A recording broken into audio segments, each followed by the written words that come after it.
Beed citizen live update. Beed जिल्ह्यामध्ये one विभागाच्या दुर्लक्षेने राजरोज दिवसाढवळ्या वृक्षतोड व वाहतूक केली जाते, याकडे वन विभागाचं दुर्लक्ष असल्याचं दिसत आहे। तोडलेली झाडे लाकडी स्वा मिलवर विकली जातात। बीड जिल्ह्यामध्ये शेकडो लाकडी मिल असून या मिलवर तोडलेली वृक्ष विक्री केली जात असल्याची माहिती मिळत असून बीड जिल्ह्यातील एवढ्या मोठ्या प्रमाणात स्वा मिलवर लाकडे कुठून येतात याची वन विभाग अर्थपूर्ण दुर्लक्ष करत असून तपासणी करत नसल्याची, तसेच जिल्ह्यातील अवैध वृक्षतोड वन विभागाच्या आशीर्वादानेच होत असल्याची चर्चा आहे।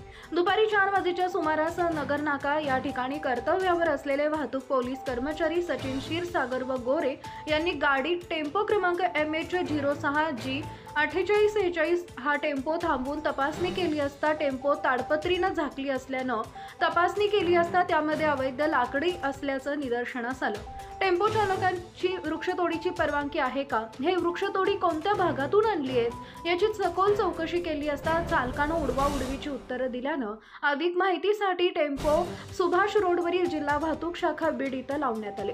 वाहतूक करताना टेम्पोचा चालक मालक नामे शेख मुजीब शेख जानू राहणार इस्लामपुरा बीड हा लाकडाची वाहतूक करताना मिळून आला।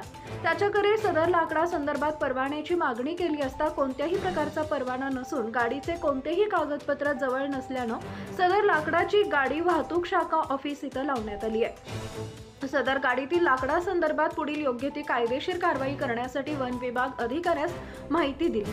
ही कारवाई वाहतूक पोलीस निरीक्षक साणप PSI जाधवर कुटुंबरे, हवालदार सचिन क्षीरसागर, पोलीस सिद्धार्थ गोरे यांनी केली आहे।